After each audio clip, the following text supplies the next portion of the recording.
अस्सलाम वालेकुम वरहमतुल्लाहि वबरकातुहू। उम्मीद है कि आप सब लोग खैर व आफियत से होंगे।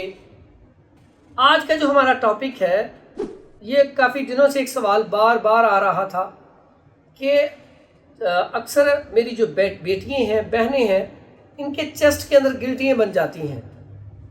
बाज़ औक़ात बच्चा जो है छोटा सा दूध पीते पीते उसने ठोकर लगा दी, बाज़ औक़ात किसी वजह से चोट लग गई, इस वजह से गिल्टी बन जाती है और अगर इसका इलाज ना करवाया जाए तो ये कैंसर में तब्दील हो जाती है।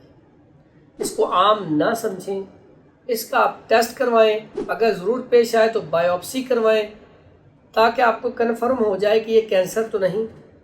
इसका इलाज बड़ा आसान सा है। अगर आपकी गिल्टी बनी है, फौरी तौर पर आप ये नुस्खा इस्तेमाल करें तो इंशाअल्लाह आपकी ये जो गिल्टी है वो ठीक हो सकती है। जैसे ही गिल्टी बन जाए ठंडा पानी छोड़ दें, राइस छोड़ दें, चावल छोड़ दें, बाकी चीज़ों का इस्तेमाल छोड़ दें।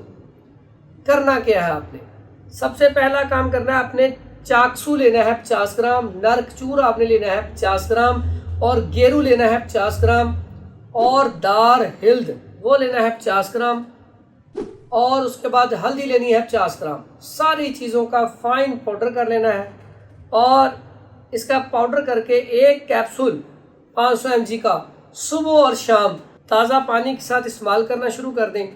इंशाअल्लाह अल्लाह के हुक्म से 1 महीने के अंदर गिल्टी ख़त्म हो जाएगी इंशाअल्लाह। अगर आपको ये हमारी वीडियो अच्छी लगे तो उसको आपने आगे ज़रूर शेयर करना है और हमारी पूरी वीडियो देखने के लिए आपने हमारा यूट्यूब चैनल जो है वो लाजमी सब्सक्राइब करना है और हमारे टिकटॉक को आपने लाजमी फॉलो करना है।